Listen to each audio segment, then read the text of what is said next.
The jukebox's twang cut short when the stranger with the limp pushed open the bar door. The room was already thick with smoke and desert dust, laughter rolling heavy against the walls as soldiers in faded fatigues leaned over pool tables and cracked bottles against the counter. The neon buzz from the sign outside bled into the haze, giving everything a tired glow. It was 1900 hours, hot winds still pushing against the glass, the kind that carried sand from Range 14 into every crease of clothing. Daniel Rourke crossed the floor without hurry, every step marked by the stiffness in his leg. His boots were older than anyone else's in the room, the leather dulled, the stitching frayed. He didn't look right. Too quiet, too worn down, and out of place among the fresh-cut uniforms and restless energy of men and women who'd spent the week training. He set himself down at the bar, nodded once to the bartender, and ordered nothing more than a glass of water with a splash of whiskey. He kept his eyes lowered, shoulders squared like a man who wanted to vanish into the wood. At the pool table, Private Morales grinned wide, chalking his cue. "Hey, look at the ghost wandering in. What outfit you from, old man? The museum detachment?" The line drew laughter from the circle of younger soldiers around him. Sergeant Linda Kerr, broad-shouldered and sharp-eyed, shot Morales a look. "Knock it off, kid. He's not bothering anyone." Her voice was hard, but the others had already caught the scent of weakness. Lieutenant Hayes leaned back in his chair, glass in hand, jaw set sharp in the lamplight. No insignia, no unit patch. Uniforms half civilian. You wander off the range, Sergeant? Or just playing dress-up? His words weren't loud, but they cut across the chatter. Rourke lifted his glass, sipped, and said nothing. His silence only stoked them further.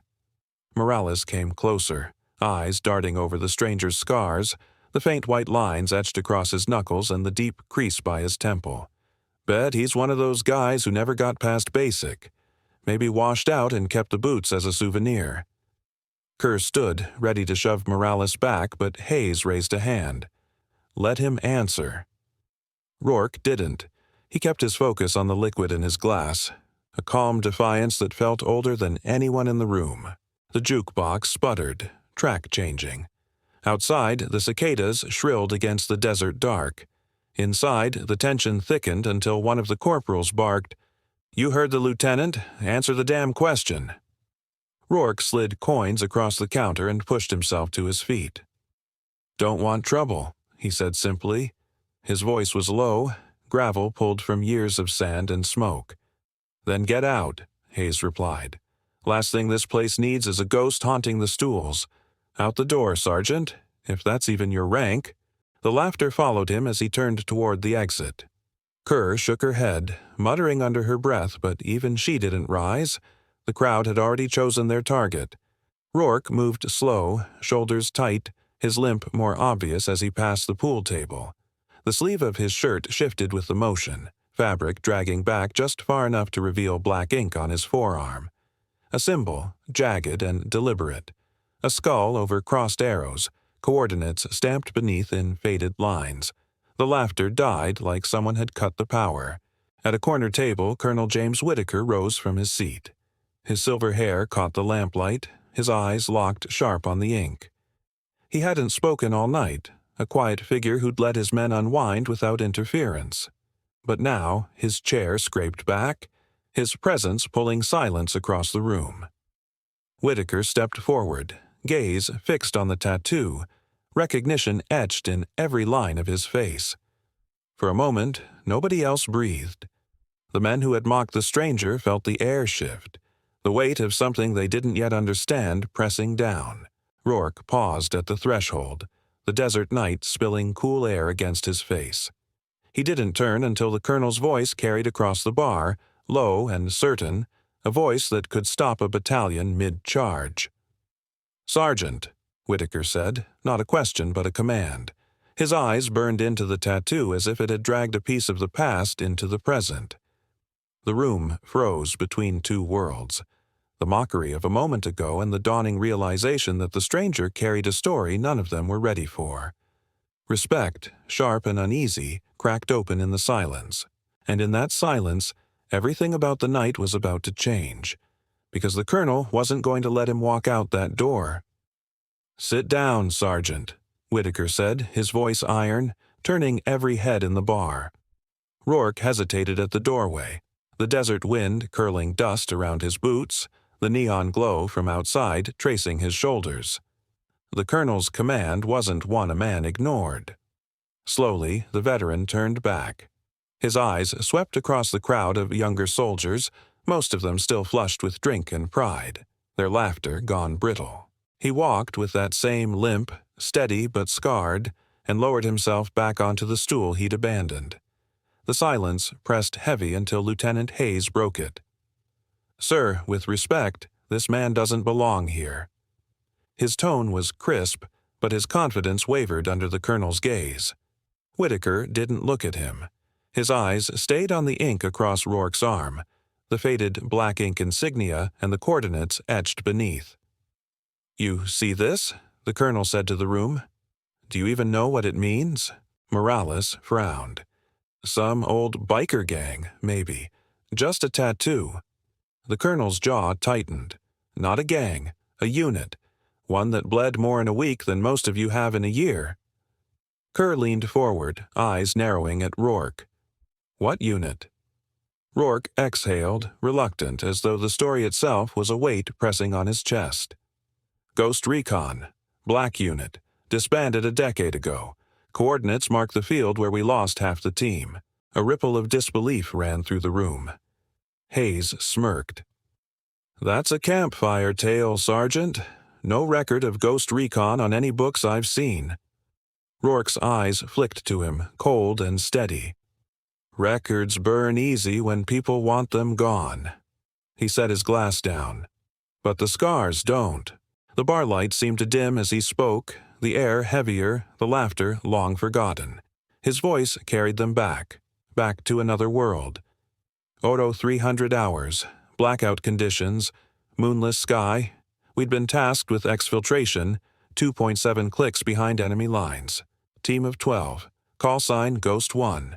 We were hunting targets we weren't supposed to admit existed. His eyes unfocused, seeing again the night. Ghost 1, radio check. Ghost 1, solid copy. We moved under night optics, M4s suppressed. The air was thick, every shadow a rifle barrel. Halfway to the pickup, we were ambushed. Crossfire tore into us, mortars lighting the sky like false dawn. 2 down before we hit the dirt, 3 more wounded before we could pull back. His hand trembled slightly against the counter, though his voice did not. We carried them, all of them, through ravines, through fire. The exfil point was a dry riverbed, open ground, no cover. They had us pinned, and the birds wouldn't drop until we lit the smoke. You ever try to haul men bleeding out while rounds snap the dust at your feet? His eyes swept the room, hard, accusing. You don't laugh when you do. Morales swallowed, his bravado faltering. Hayes leaned back but didn't look away. Kerr's expression softened, jaw tight with something close to shame. Rourke's voice grew quieter. I remember the weight. Sergeant Cole over my shoulders screaming for his wife as blood soaked my back. I remember every step, every meter between me and that riverbed, my knees giving way, lungs burning, thinking I'd die with him there. But we made it. Some of us. The silence afterward was raw, broken only by the faint hum of the jukebox. For a moment, none dared speak. Then Hayes forced a laugh, thin and brittle. That's a good story, Sergeant. Almost believable. But myths are easy when nobody's around to check them. Rourke didn't answer. His jaw clenched, the muscles twitching. He looked ready to stand, to leave again. But before he could, Whitaker's voice cut through, low and steady. It's not a myth. Every soldier turned. The colonel's eyes were sharp, his voice steady as stone. I was there. The words fell like a hammer. Whitaker straightened, shoulders broad, his gaze fixed on the man at the bar. Ghost Recon pulled me and my team out of that fire. I saw Sergeant Rourke drag Cole through open ground while mortars chewed the earth around him. I saw him stumble and keep going when every sane man would have dropped. If he says the tattoo marks that night, then it does. Shock rippled through the younger ranks. Morales dropped his eyes to the floor. Kerr exhaled slow, as though something long buried had shifted. Hayes said nothing, but the pride that stiffened his jaw cracked, if only for a second. Whitaker raised his glass toward Rourke. This man carried more on his back in one night than most of you have in your careers. You'd do well to remember that before you open your mouths again. The bar hung in stunned silence. Respect, raw and uneasy, began to fill the space where mockery had been. And for the first time, the soldiers saw Rourke not as a stranger, but as someone who had walked through fire and come back alive. But what they didn't yet know was how the colonel planned to show them the true measure of that respect. For a long moment, no one moved. The bar held its breath. The story hung in the air like smoke, heavy and unshakable. Faces, once grinning in mockery, now carried the weight of shame. The jukebox had gone quiet, its needle stilled. Outside, the desert night pressed against the windows, hot winds carrying grit against the glass. Inside, the silence deepened, broken only by the soft creak of boots shifting on old wood. Rourke sat with his shoulders low, his glass half drained. His eyes never sought approval, never demanded recognition. He had spoken of fire and distance, of wounded men carried through the dark, of names whispered into radios and lost to the sand. When the last word left his lips, he had closed his mouth and leaned back, as if the telling had cost him something all over again. Lieutenant Hayes, one of the youngest in the room, stepped forward. His jaw was tight, his pride clashing with the apology forming in his throat. "I didn't know," he began, the words dry and stiff. None of us knew who you were." His voice faltered, and for a moment he looked like a boy instead of an officer. Rourke didn't answer. He only raised his glass, took a slow swallow, and set it back down. The sound of glass meeting wood cracked through the silence, sharp as a rifle report. Hayes's throat bobbed once, but he stepped back, humbled, unable to hold the stranger's gaze. The clock above the bar read 2057. Curfew pressed near. Lights dimmed slightly as the generator cycled, throwing long shadows across the tables. Colonel Whitaker rose from his seat, his movements measured, deliberate. The scrape of his chair drew every eye. He walked toward Rourke, boots steady, spine unbending.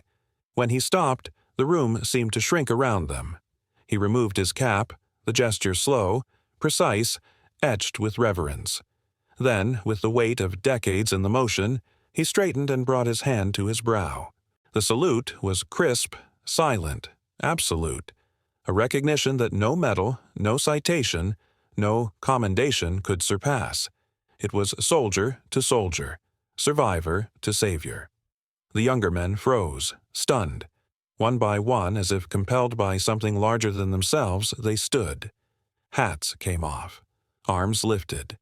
Soon the entire bar was at attention, the air thick with the soundless unity of respect. Rourke met Whitaker's eyes. For the first time that night there was no distance in his gaze, no shield of silence, only acknowledgement. He gave the faintest nod, as though to say the salute was received, nothing more was needed. He reached for his drink, finished it in one slow pull, and set the empty glass down with finality. Then he rose, the limp in his step carrying him through the crowd. Soldiers shifted aside, parting for him. Their salutes held until he passed. No one spoke. No one dared. The door creaked as he pushed it open. Warm desert night rushed in, thick with cicadas and the faint hum of the neon sign outside. At 2200 hours the lights inside dimmed further, but by then he was already gone, fading into the dark beyond the glow. He had come as a stranger, endured their scorn, told his truth, and asked for nothing in return. And he left as he had entered, quiet, steady, unclaimed by pride, carrying with him the silence of men who owed him more than they could ever say. And behind him the bar stood still, an entire room of soldiers who had learned what respect truly cost. But some lessons don't end in a single night. They linger, echoing long after the desert has swallowed the footsteps of the man who taught them.